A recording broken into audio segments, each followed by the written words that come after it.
Chers agripreneurs, dans cette vidéo, nous allons vous aider à répondre à une question fondamentale si vous voulez vous lancer dans la culture du bananier plantain comme ici là pour la saison agricole 2024. Il s'agit de la question suivante.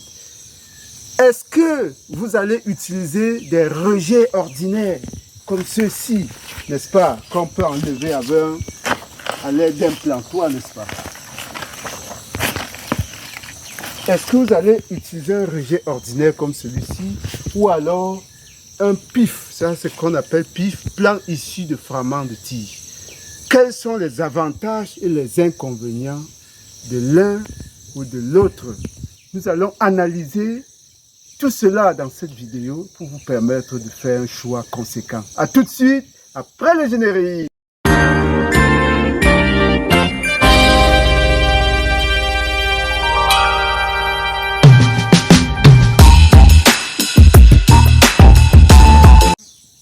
Chers agripreneurs, une fois de plus, bienvenue à la ferme intégrée de Ngoumou. Si vous regardez cette chaîne pour la première fois, moi c'est Roméo Lado, agripreneur, apiculteur, coach, motivateur. Nous vous donnons suffisamment de conseils, de stratégies, de méthodes pour pouvoir vous engager dans l'agropastorat avec moins de stress. Aujourd'hui, nous parlons du bananier plantain. Vous savez, dans 3 mois à peu près, il va falloir mettre par terre, il va falloir mettre au sol des cultures, n'est-ce pas, les plants. Et c'est maintenant qu'il faut prendre des décisions stratégiques.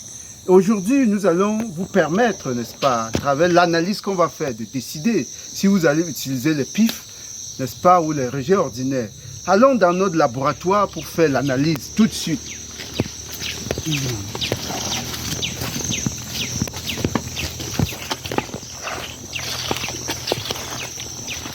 Ok, alors nous allons commencer tout de suite, n'est-ce pas, l'analyse. Ici, vous voyez un tas de rejets ordinaires que nous nous sommes fait expédier d'une ville du Cameroun. Il y a un partenaire qui nous les a expédiés et nous sommes en train donc de faire le parage.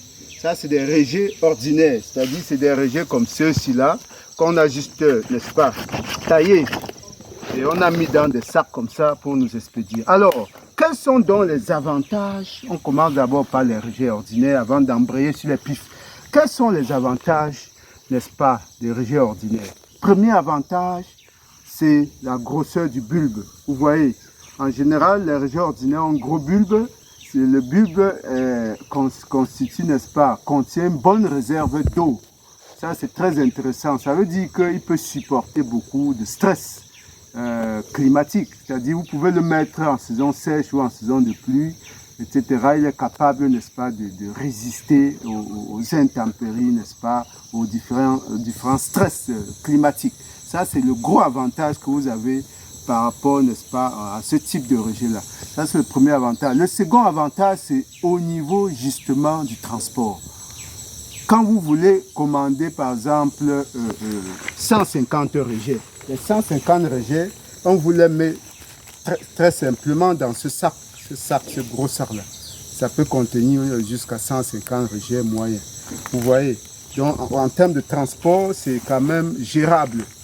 Maintenant, le troisième avantage, c'est au niveau du coût. Le coût, le prix. Généralement, le prix unitaire tourne autour de 100 francs CFA. Ou à la limite 150 francs. Quand c'est trop cher, 150 francs CFA. Voilà. Maintenant, voilà ce qu'on peut citer comme avantage. Alors, quels sont donc les inconvénients ou les contraintes? La première grosse contrainte, c'est la qualité. Regardez, sur les 100 rejets qu'on nous a expédiés, nous sommes déjà une vingtaine qui sont hors d'usage. Une vingtaine. Regardez tous ces rejets-là qu'on ne peut pas utiliser. Regardez. Charançonné. Regardez. Charançonné. Je dis bien donc 20% des rejets commandés sont pratiquement inutilisables. Pratiquement 20%, ils contiennent tous, regardez les galeries. Regardez toutes ces galeries de charançon là.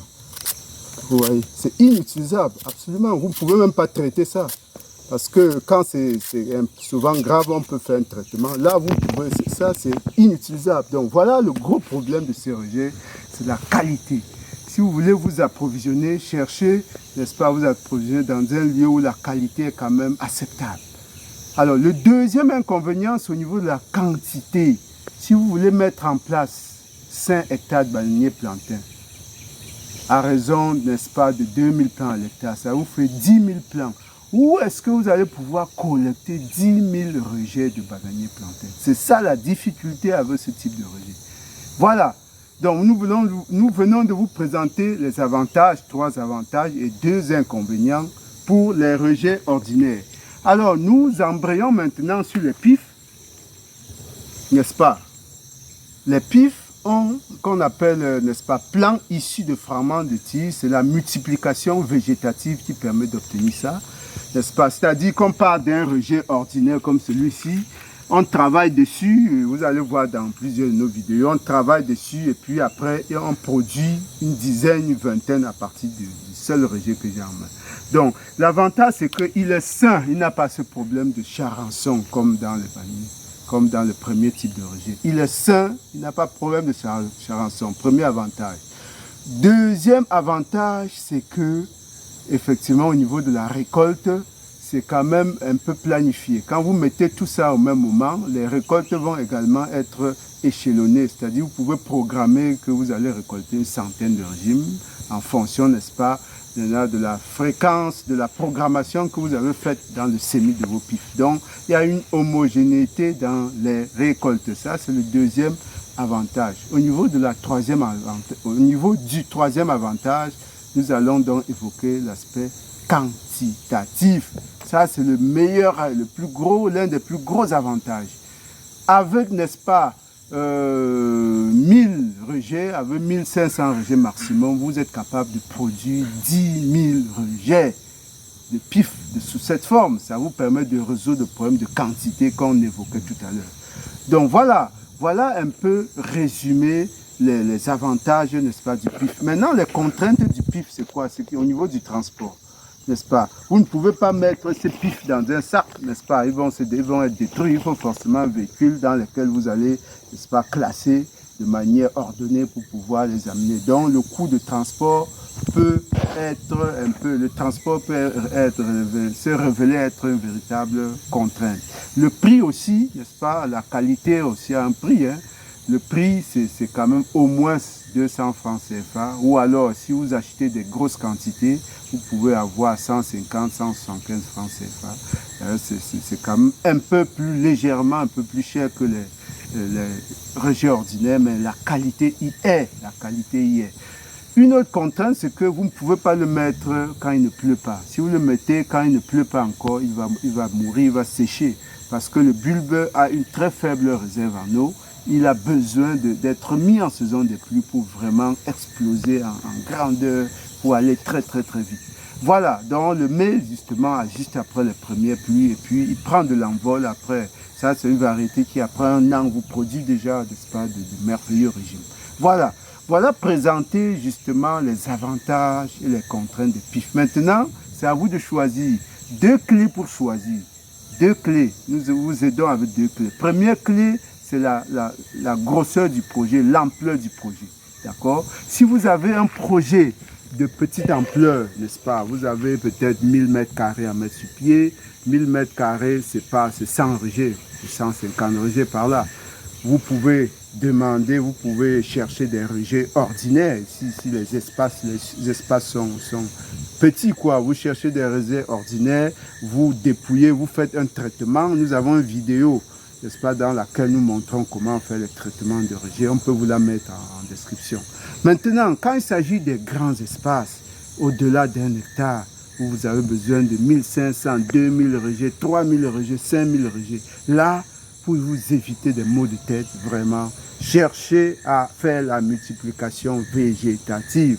Contactez-nous si vous avez besoin des plants de cette qualité-là, mais le plus vite possible parce que nous on réserve au plus tard jusqu'en mi-décembre. Les réservations, vraiment, après mi-décembre, ça devient extrêmement compliqué. Au niveau du transport, il y a une parade qu'on peut observer, n'est-ce pas? C'est-à-dire, au lieu de fabriquer ça ici et de transporter dans votre coin, on peut fabriquer des germois ici, On prélève les plantules que vous voyez là, mais on remplit plutôt les sachets sur le site de planting.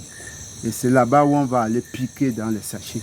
Là, ça permet de gérer le problème de transport dans tous les cas. Il faut tout simplement qu'il y ait une ressource humaine sur place pour faire les arrosages conséquents. Merci d'avoir regardé. Nous espérons que cette capsule vous a aidé, n'est-ce pas, à faire un choix cohérent, un choix intéressant qui vous fasse réussir votre saison agricole. À très bientôt. Merci.